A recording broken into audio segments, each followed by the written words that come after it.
하박국서 1장 1절에서 4절 말씀입니다. 하박국 1장 1절에서 4절 말씀 우리가 함께 읽겠습니다. 선지자 하박국이 묵시로 받은 경고라. 여호와여, 내가 부르짖어도 주께서 응답 아니하시고 어느 때까지리까? 내가 강포로 말미암아 외쳐도 주께서 구원하지 아니하시나이다. 어찌하여 내게 제약을 보게 하시며 폐역을 눈으로 보게 하시나이까? 겁탈과 강포가 내 앞에 있고 변론과 분쟁이 일어났나이다. 이러므로 율법이 해이하고 정의가 이는 악인이 의인을 에워쌌으므로 정의가 굽게 하여 짐이니이다. 아멘. 이 하박국서는 이 처음부터 하나님을 향한 이 하박국의 그 만만치 않은 그 고백으로 좀 시작하고 있습니다. 이런 거예요. 아니, 하나님, 왜 이러십니까? 언제까지 이 악을 그냥 그대로 내버려 두시겠습니까? 아니, 하나님 어떻게 이렇게 악인들이 잘 되기만 합니까? 하박국서는요, 왜 악이 존재하는가? 이것을 넘어서는 본문이에요. 흔히 우리가 이제 이해하기 어려운 그 성경적 맥락 가운데 하나 이 본문이 바로 하박국서죠. 구약에는 크게 이제 두 가지 흐름이 있습니다. 첫 번째는 뭐냐면 신명기 사관이에요. 신명기 사관. 특히 이제 신명기 28장에 나오는 거, 네가 하나님의 말씀을 듣고 순종하면 네가 들어가도 복을 받고 나가도 복을 받고 그 있지 않습니까? 그리고 네가 잘 될 것이다. 이것이 신명기 사관입니다. 그리고 하나님의 말씀에 순종하지 아니하면 네가 들어가도 저주받고 나가도 저주받는다. 네가 미치게 될 것이고 방황하게 될 것이다. 이게 일명 신명기 사관인데요. 그런데 또 하나의 흐름이 있습니다. 그것은 뭐냐면 바로 욥기예요. 우리가 잘 알다시피 욥은 자신의 죄 때문에 고난을 받는 것이 아니죠. 따라서 이 신명기 사관에 딱 비춰보면 맞지 않는 것이에요. 그냥 신명기 사관에 의하면 야, 네가 하나님의 말씀을 따라가지 않았기 때문에 네가 저주받은 거야, 이렇게 되는데 그게 아니잖아요. 지금 욥은 정말 하나님이 표현했던 것처럼 이 사람만큼 정말 정직하고 하나님을 경외하는 사람이 없다고 그렇게 표현했을 정도로. 그런데 지금 욥이 고난을 받고 있습니다. 그래서 욥기를 통해서 말하는 것은 의인이라 할지라도 이런 고난을 통해서 하나님은 하나님을 더 알게 하시는데 이 고난이 필요한 거구나, 이걸 말하는 것이죠. 물론 우리가 알다시피 욥은 우리가 상상할 수 없을 만큼의 그 끔찍한 인생을 살아야 했습니다.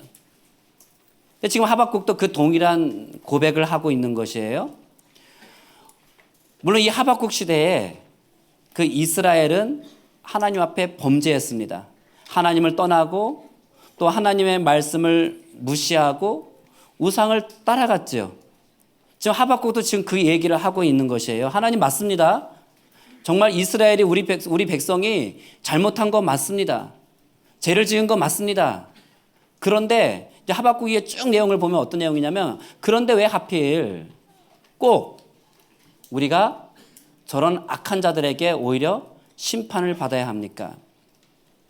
이게 하박국의 고민이었습니다. 자, 1장 2절 한번 보시기 바랍니다. 1장 2절에 어느 때까지라는 말씀이 나와요. 어느 때까지? 하나님, 어느 때까지 응답하지 않고 어느 때까지 하나님 가만히 있으시겠습니까? 이 어느 때까지라는 이 말은 그 구약의 그런 시편이나 또는 애가에 나오는 전형적인 표현입니다. 근데 하박국은 지금 처음부터 여호와여, 내가 부르짖어도 주께서 듣지 아니하시니 어느 때까지니까 이 애가식 표현을, 애가의 표현을 쓰고 있어요. 우리가 잘 아는 그 기도의 약속, 잘 알고 있는 내용이 있죠. 예레미야 33장 3절. 이게 일명 그 하늘나라 번호, 자, 33장 3절 같이 예레미야 33장 제가 같이 읽겠습니다. 시작. 너는 내게 부르짖으라 내가 내게 응답하겠고 네가 알지 못하는 크고 은밀한 일을 내게 보이리라. 지금 하나님께서 예레미야 선지자를 통해서 지금 부르짖으라고 말씀하고 있어요. 하나님께 부르짖으면 우리 하나님의 약속이 뭐냐면 내가 응답하겠다. 이게 약속이죠. 그런데 그 반대로 지금 하박국은 하나님께 지금 부르짖는데 하나님께서 듣지 않으신다. 그럼 이 두 말씀이 충돌하고 있잖아요. 또 놀랍게도 하박국과 예레미야는 같은 시대를 살고 있던 선지자입니다. 그들은 바벨론이 아수르를 몰아내고 또 애굽과 유다까지 멸망시키는 그런 시대에 살았습니다. 나라가 멸망의 길로 가는 그 시대에 살았습니다. 그런데 하박국은 지금 그런 시대를 살아가는 이 선지자가 기도해도 하나님께 울부짖어도 하나님께서 듣지 않으신다라고 얘기하고 있어요. 울부짖어도 하나님께서 구원하지 않고 있다라고 얘기하고 있어요. 하나님, 우리가 잘못했습니다. 그렇지만 아무리 그래도 하나님의 백성이 아닙니까? 이들은 하나님의 자녀가 아닙니까? 그런데 어떻게 저런 악한 1장 6절 한번 말씀, 1장 6절에 이제 띄우지 않았겠지만 1장 6절 말씀이 그런 내용이에요. 제가 읽어드리겠습니다. 보라, 내가 사납고 성급한 백성 곧 땅이 넓은 곳으로 다니며 자기의 소유가 아닌 거처들을 점령하는 갈대아 사람을 일으켰나니, 이 갈대아 사람은 바벨론을 말하죠. 이 거친 민족, 아주 사납고 잔인하고 강폭한 이런 민족을 일으켜가지고 하나님이 지금 이스라엘을 치고 있는 것이에요. 그 얘기하는 거예요. 아니, 하나님, 우리가 잘못한 건 맞습니다. 그런데 이들은 하나님의 백성이 아닙니까? 하나님의 자녀가 아닙니까? 근데 어떻게 저런 악한 바벨론을 일으켜서 우리를 심판하십니까? 아니, 자기 자식을 그렇게 내주는 법이 어디 있습니까? 다른 말로 하면 이거예요. 여러분들, 내 자식이 잘못했을 때 내가 때리는 게 낫잖아요. 근데 내 자식이 잘못했다고 남이 내 자식 때리면 어떻게 돼요? 뚜껑 열리죠. 지금 그런 거예요. 아니, 하나님의 자녀들이 잘못했다고 해서 그건 다른 나라 일으켜가지고 그것도 강폭한 인간들 일으켜가지고 지금 깡패들을 일으켜가지고 내 아들 사람 만들겠다고 깡패를 불러서 때리지 않습니다. 때리는 거예요. 그러니까 하박국의 고백이 그런 것이에요. 하나님, 어떻게 지금 이스라엘 백성들을 바벨론에게 넘깁니까? 지금 이스라엘은 하나님의 백성이고 자녀입니다. 하나님의 자녀가 지금 무너지는데 하나님께 부르짖는 거, 이게 당연한 거 아닙니까? 혼을 내도 하나님이 혼내셔야지 어떻게 바벨론에게 멸망하게 하십니까? 이 하박국서는요, 다른 선지서와 다른 것이 있습니다. 그러니까 모든 선지서는 어떻게 시작하냐면 먼저 하나님이 누구누구에게 임하셨다 얘기하면서 그에게 말씀하셔요. 그럼 하나님이 말씀하시면 그 말씀을 듣고 하나님이 이렇게 말씀하셨다고 선포하는 거예요. 대부분의 선지서가 이렇게 돼 있거든요. 그런데 하박국서는 다른 패턴으로 되어 있습니다. 몇 가지는 좀 보겠습니다. 요나서 1장 1절과 2절입니다. 요나서 1장 1절에서 2절 말씀 함께 읽겠습니다. 여호와의 말씀이 아мет대의 아들 요나에게 임하니라. 이르시되 너는 일어나 저 큰 성읍 느느웨로 가서 그것을 향하여 외치라. 그 악독이 내 앞에 상달되었음이니라 하시니라. 자, 여기 요나서 9절을 보면 하나님의 말씀이 요나에게 임했다. 그리고 너는 이렇게 외치라. 그래가지고 그 말씀을 외치라고 얘기해요. 또 미가서 1장 1절과 2절입니다. 함께 읽겠습니다. 유다의 왕들 요담과 아하스와 히스기야 시대에 모레셋 사람 미가에게 임한 여호와의 말씀 곧 사마리아와 예루살렘에 관한 묵시라. 여기서도 마찬가지죠. 하나님의 말씀이 임했다. 그러면서 이렇게 외치라고 얘기해요. 2절 말씀. 백성들아, 너희는 다 들을지어다. 땅과 거기에 있는 모든 것들아 자세히 들을지어다. 주 여호와께서 너희에게 대하여 증언하시되 곧 주께서 성전에서 그리하실 것이니라. 또 하나만 더 볼게요. 스바냐서 1장 1절에서 2절입니다. 아몬의 아들 유다 왕 요시아의 시대에 스바냐에게 임한 여호와의 말씀이에요. 똑같죠? 패턴이 똑같죠? 하나님의 말씀이 임했어요. 스바냐는 히스기야의 현손이요 아마리아의 증손이요 그다리아의 손자여 구시의 아들이었더라. 2절 여호와께서 이르시되 내가 땅 위에서 모든 것을 진멸하시라.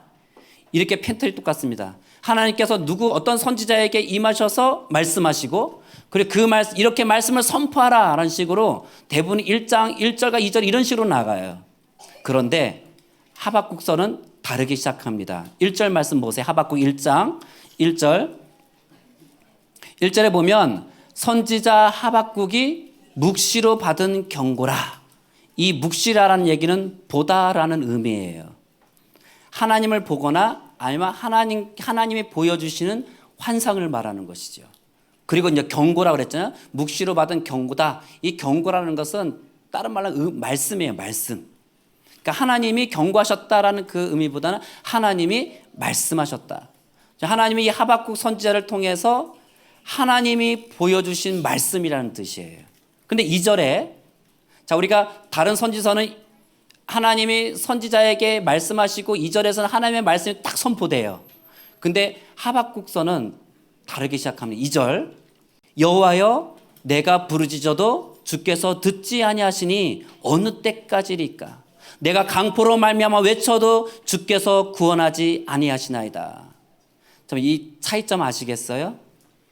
지금 이 선지자가 하박국 선지자가 하나님께로부터 받은 이 하나님의 묵시 하나님부터 받은 하나님의 말씀으로 시작되는 것이 아니라 하나님 왜 말씀하지 않으세요?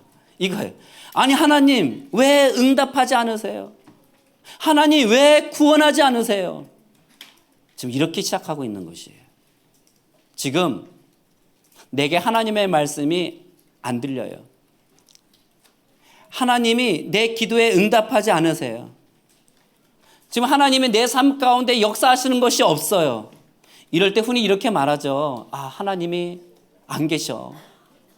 하나님은 살아계시지 않아. 하나님이 살아계신다면, 하나님이 계신다면 이럴 수가 없어. 내가 얼마나 열심히 기도했는데 정말 하나님은 계신가? 제가 이제 이 말씀 준비하면서 제 대학 때의 그 삶이 쫙 스캔이 되는 거예요. 그 20대 초 대학 다닐 때 사실 이런 마음, 하박국 같은 마음이었어요. 제가 나의 생활비도 내 스스로 벌어야 했고 등록금까지 생활비와 등록금 모든 거 다 해결해야 되는 그 상황 가운데서 그냥 그렇게 살아가야 되는 제 삶이 싫었던 것이죠. 막 하나님께 나아가 하나님 그 이번 학기 등록금 해결해 주셔야겠습니다. 근데 하나님은 응답하지 않으셨어요. 물론 다른 응답이지만 그래서 결국 고지서를 받게 되는 것이지. 근데 딱 그 나랑 같이 교회 다니는 내 친구를 보면 이 친구는 교회도 잘 안 나와. 얼렁뚱땅 살아. 가끔 한 달에 한 번 정도 나와. 그런데 방학 때만 되면 뭐 어디 유럽 여행 갔다 와서 자랑질하고. 그러니까 이런 게 정말 싫은 거예요. 정말 하나님은 계시는가? 정말 하나님은 나를 돌보고 계시는가? 근데 시간이 흐르면서 하나님 깨닫게 하셨어요. 알게 하셨어요. 이 내 척박한 이 환경, 내가 지금 겪고 있는 이 만만치 않은 상황들이 이것이 하나님의 묵시임을, 하나님의 계시임을 깨달았습니다. 자, 하나님의 묵시를 어떻게 어떤 때 드러내시는가? 지금 하나님은요, 하박국이 정말 하나님 계신 거 맞나요? 왜 하나님은 응답하지 않으세요? 이것을 성경에 기록하게 하셨어요. 자, 하박국은 제가 말씀드렸지만 단순히 왜 의인이 고통을 당하는가, 왜 악은 승리하는가, 왜 팽배하는가, 이 문제를 넘어선다고 그랬죠. 지금 의인이 악인에게 자신의 삶이 인생이 찢겨지고 그 하나님께 부르짖어도 응답 없는 이런 삶, 마치 내가 느끼기에 하나님은 안 계신 것 같은 이 우리의 인생, 이것이 바로 하나님의 묵시라는 것이에요. 하나님이 안 계신 것처럼 보이는 내 인생에도 사실은 하나님은 자신의 계시를, 묵시를 쓰고 계셨습니다. 고린도후서 3장 1절과 2절 말씀입니다. 고린도후서 3장 1절과 2절 말씀 함께 읽겠습니다. 우리가 다시 자천하기를 시작하겠으나 우리가 어찌 어떤 사람처럼 추천서를 너희에게 붙이거나 혹은 너희에게 받거나 할 필요가 있느냐. 너희는 우리의 편지라 우리 마음에 썼고 뭇사람이 알고 있는 바라. 지금 사도 바울이 정말 사도 바울이 사도 맞냐? 이 논쟁이 있을 때 많은 사람들은 자기를 드러내기 위해서, 자신을 증명하기 위해서 유명한 사람들의 추천서를 갖고 다녔어. 나는 이런 사람이야. 난 누가 추천해줬어? 나는 홍성국 목사님이 추천해줬어. 하면 끝나잖아요. 김미진 간사님 추천해줬어. 끝나잖아요. 가끔가다 사역하다 보면 김미진 간사 이름 파는 사람이 있어요. 근데 그 효과가 대단하다는 거예요. 근데 사도 바울이 얘기하는 것은 나는 그런 추천서 없다. 나의 추천서는 다른 것이 아니라 바로 여러분들입니다. 바로 고린도 교회 교인들이 바로 나의 추천서입니다.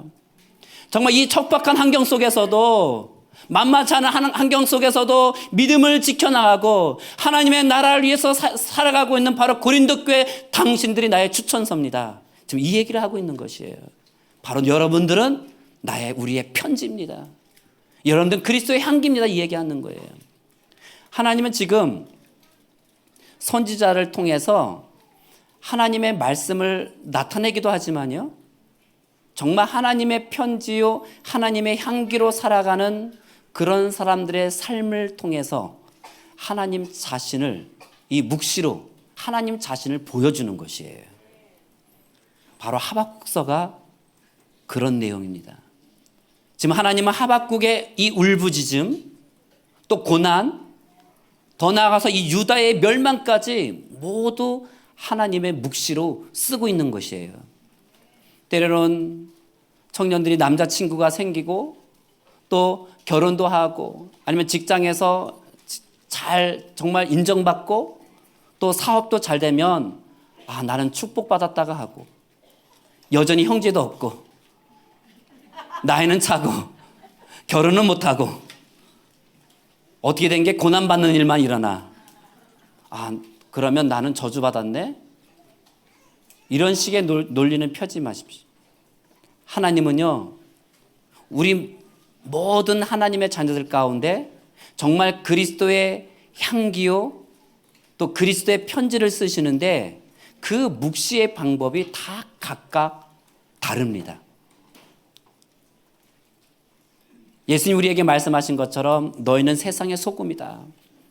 세상의 빛이다.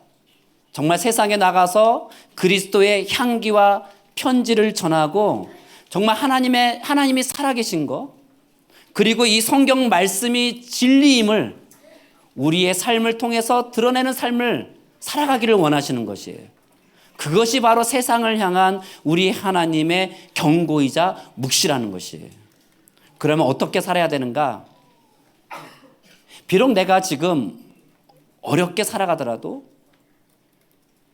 내가 지금 고난을 당한다 할지라도, 지금 내가 만만치 않은 상황 가운데 있다 할지라도, 그러나 그것이, 그 상황이, 그 사람이, 그 환경이 나를 죽이지 못하고, 나를 무너뜨리지 못하고, 나를 좌절시키지 못하고, 그럼에도 불구하고 내가 하나님을 붙잡고 하나님을 따라가서 하나님이 그 살아계시며 내가 곧 하나님의 묵시임을 드러내는 삶을 살아가야 되는 것이죠. 아까 제가 제 대학생을 잠깐 말씀드렸던 것처럼 제가 만만치 않은 삶을 살아야 했습니다. 사실 여기 나이 있으신 우리 어르신들 다 만만치 않은 삶, 더한 삶을 살아가셨지요. 그 시절에 제가 할 수 있는 것은 하나님 앞에 엎드리는 것이었어요.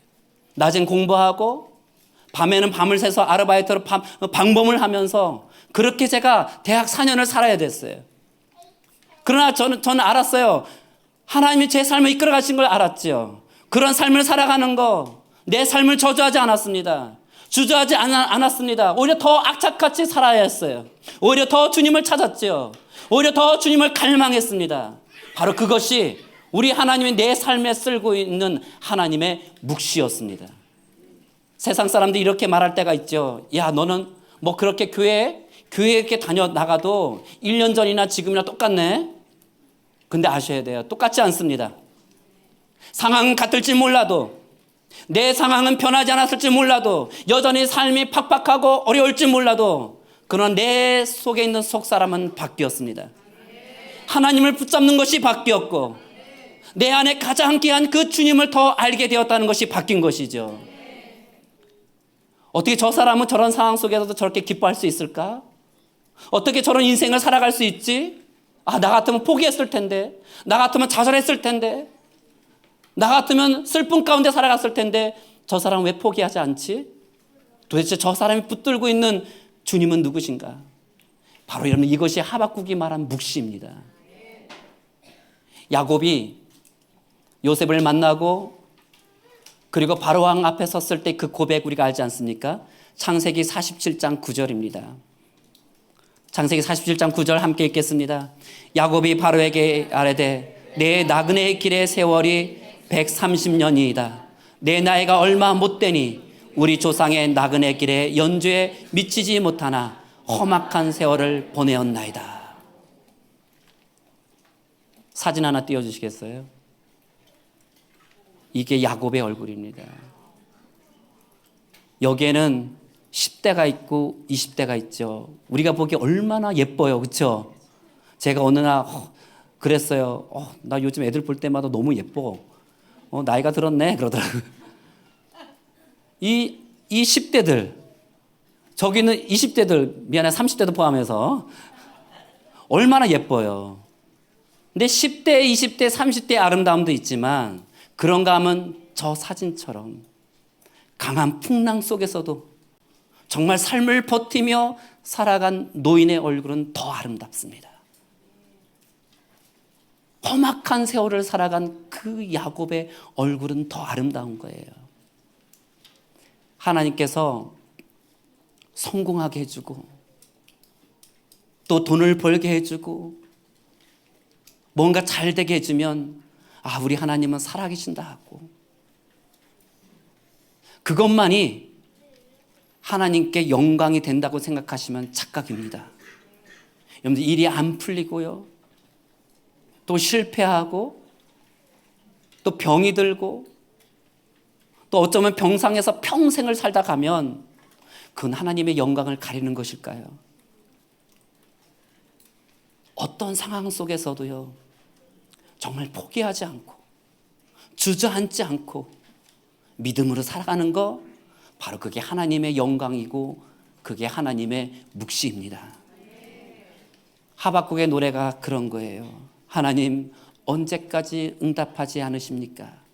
그런데 하나님이 이렇게 말씀하시는 거예요. 응답하지 않는 것이 아니다. 너의 삶, 너의 인생, 너의 그 부르짖음이 바로 응답이며 이 세상을 향한 나의 묵시란다. 나라가 멸망하는 가운데서도 여전히 하나님을 붙잡고 믿음으로 산다는 그 너의 고백이 바로 나의 묵시의 방법이다. 세상 사람들이 다들 하나님이 어디 계시냐 말할 때 나를 봐, 나를 봐. 정말 찢기고 깨어져도 나는 무너지지 않아. 왜냐, 하나님이 나와 함께 계셔. 바로 이렇게 고백하는 여러분들의 인생이 바로 하나님의 묵시입니다. 디모데후서 3장 10절 12절, 이 사도 바울과 디모데가 고백하는 이 묵시를 한번 들어보세요. 함께 읽겠습니다. 나의 교훈과 행실과 의향과 믿음과 오래 참음과 사랑과 인내와 박해를 받음과 고난과 또한 안디옥과 이고니온과 루스드라에서 당한 일과 어떠한 박해를 받은 것을 내가 가연 보고 알았거니와 주께서 이 모든 것 가운데서 나를 건지셨느니라. 무릇 그리스도 예수 안에서 경건하게 살고자 하는 자는 박해를 받으리라. 여기 보세요. 사도 바울이 디모데가 하나님의 말씀을 따라 살아가기 시작할 때, 예수 안에서 경건하게 살고자 했을 때 그들에게 닥친 것은 고난이었습니다. 만만치 않은 삶이었죠. 강도의 위험을 받아야 되겠고, 채찍을 맞아야 됐고, 감옥에 갇혀야 됐죠. 그럴 때마다 그는 믿음과 오래 참음과 사랑과 인내 가운데 살아갔습니다. 왜냐하면 11절에 주께서 이 모든 것 가운데서 나를 건지셨습니다. 이 모든 상황 가운데 하나님이 나와 함께 하셨습니다. 하나님이 나를 붙들고 계셨습니다. 이것이 바로 사도 바울이 쓴 묵시였습니다. 더 볼까요? 고린도후서 11장 23절에서 27절 말씀도 읽겠습니다. 그들이 그리스도의 일꾼이냐 정신없는 말을 하거니와 나는 더욱 그러하도다.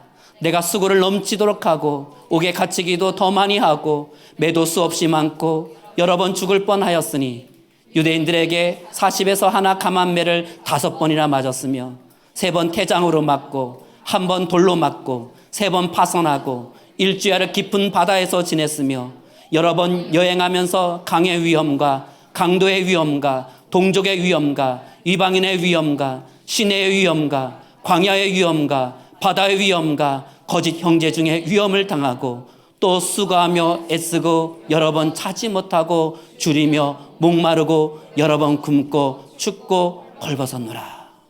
이런 삶을 살아간다 할지라도 우리가 비록 꺾이고 부러진 나무 같을지라도 그 풍파 속에서 주님을 붙들고 살아가는 모습, 야곱처럼 바울처럼 그 세월을 이겨낸 아름다움이 거기에 있는 것이에요. 하나님께서 여러분에게 원하는 인생이 바로 이런 것입니다. 우리 삶 가운데 정말 나 자신이 원하는 삶이 아니라 주님이 나를 통해서 하기 원하시는 것, 그것이 드러나기를 바라는 것이죠. 우리의 기도의 내용과 삶의 내용이 하나님을 향한 열심으로 바뀌었으면 합니다. 우리 ANN의 합창단이 말한 것처럼 요셉처럼 쓰임받게 하소서. 여러분도 아셔야 돼요. 요셉처럼 쓰임받는 거 누구나 바라는 것이죠. 그렇게 되기까지 요셉이 어떤 삶을 살아야 되는지 아시죠? 주여 저를 요셉처럼 써주십시오 하면 요셉이 겪었던 그 모든 거 내가 겪어야 되는 것이에요. 22년 만에 요셉이 형제들을 상봉합니다. 우리가 잘 아는 말씀 있잖아요. 두려워 떨고 있는 그 형제들을 향해서 창세기 45장 8절 말씀, 함께 이 말씀을 읽겠습니다. 그런즉 나를 이리로 보낸 이는 당신들이 아니요 하나님이시라. 하나님이 나를 바로에게 아버지로 삼으시고 그 온 집의 주로 삼으시며 애굽 온 땅의 통치자로 삼으셨느니라. 요셉의 고백 보세요. 당신들이 나를 보낸 것이 아니요 하나님이 나를 보내셨습니다. 당신들 때문에 내가 웅덩이에 빠졌고 당신들 때문에 내가 노예 생활을 했습니다. 나의 잃어버린 이 22년 인생 돌려줘 했다면 정말 거칠어졌겠죠, 그 삶이. 그런데 창세기 45장 8절은 요셉이 22년 동안 어떻게 살았는지를 보여주는 결산서인 거잖아요. 모든 순간에 있을 때마다 하나님이 나와 함께 하십니다. 이 상황 가운데 하나님이 계십니다. 그 상황 가운데 들어갈 때, 형들에 의해서 웅덩이에 들어갔을 때, 형들에 의해서 노예로 팔렸을 때, 그가 노예의 삶을 살아가기 시작했을 때, 억울하게 감옥에 들어갔을 때, 그런 상황을 보면서 늘 요셉이 고백한 것은 뭐냐면 하나님이 지금 여기 살아계십니다. 이것을 고백한 것이에요.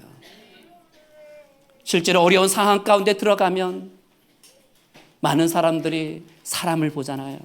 나를 어렵게 한 저 사람, 나를 힘들게 하는 이런 환경, 사건들.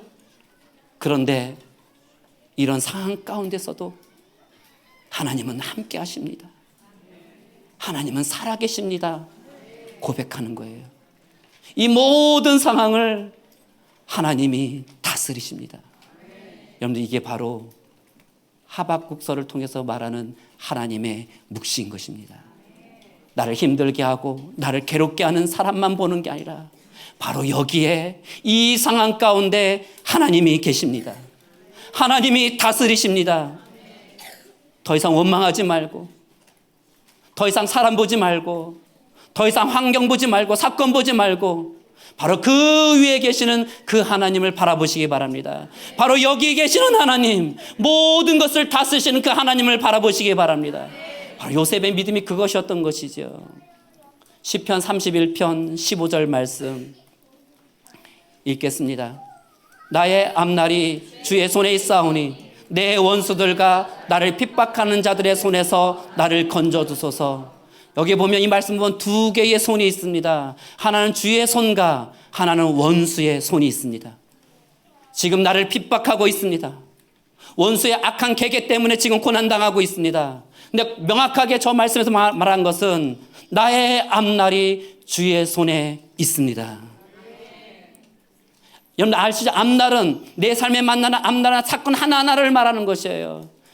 예를 들어서 요셉을 향해서 말한다면 광야가 앞날이고, 웅덩이가 앞날이고, 노예 시장이 앞날이고, 노예의 삶도 앞날인 것이죠. 감옥도 앞날인 것이죠. 내 눈에 보이는 것은 지금 핍박이에요. 내 눈에 보이는 것은 나를 어렵게 하는 것이에요. 내 눈에 보이는 것은 정말 나를 핍박하고 나를 힘들게 하는 그런 손인데, 험한 손인데, 바로 그 속에서 바로 주님의 손, 하나님의 손을 바라보는 것입니다.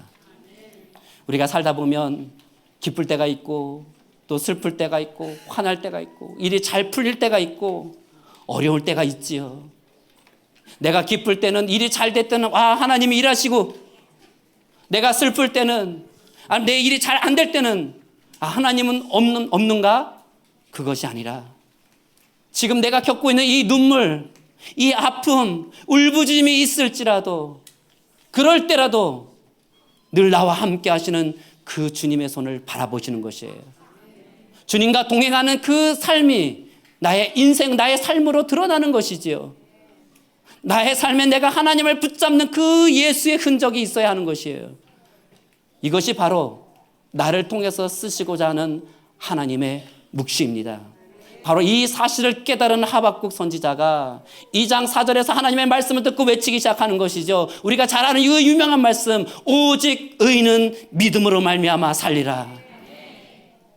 오직 의인은 믿음으로 말미암아 살리라. 그래서 나와 함께 하시는 이런 상황 가운데서도 나를 붙드시는 그 하나님의 손을 바라보면서 오직 의인은 믿음으로 사는 것이야. 오직 의인은 환경으로 사는 것이 아니고, 오직 의인은 사람으로 사는 것이 아니라 믿음으로 사는 것이야. 그리고 그 놀라우신 하나님을 찬양하기 시작합니다. 그 하나님을 찬양하는 장면이 하박국 3장이잖아요. 보진 않겠지만 우리가 잘 아는 거, 무화과 잎이 어떻게 하죠? 무화과 잎이 마르고 포도 열매가 없으며. 네.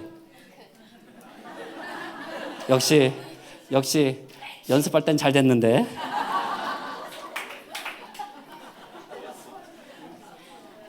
우리 주님이 확실하게 말씀하시는 것은 나는 전능하신 하나님이다. 나는 어제도 있었고 오늘도 있었고 나는 영원히 너와 함께한다. 여러분들, 내가 어려움을 당해도 주님은 거기 계십니다. 이해할 수 없는 상황 속에서도 주님은 나와 함께 계십니다. 주님의 눈으로 보기를 원합니다. 주님의 손을 바라보시기 바랍니다. 우리 함께 기도하겠습니다.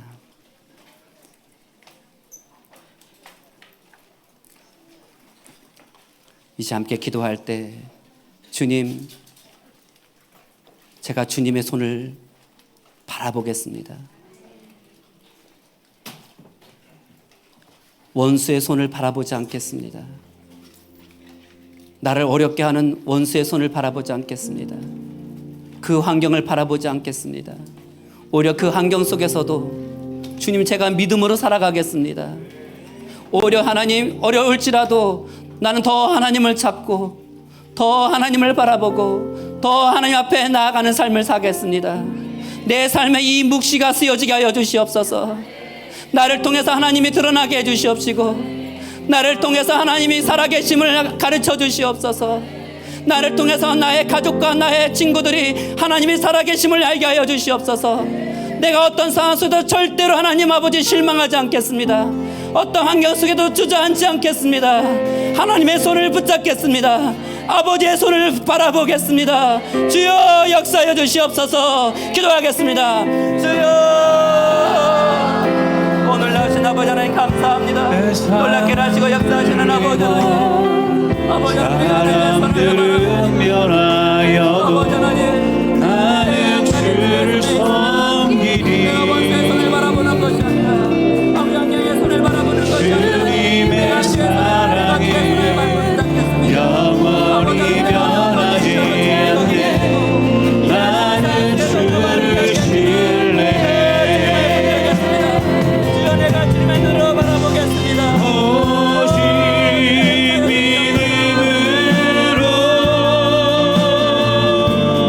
믿음으로 내가 살리라. 우리가 다 함께 일어나서 이 찬양 함께 부르겠습니다.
하나님 아버지, 우리가 믿음으로 살겠습니다.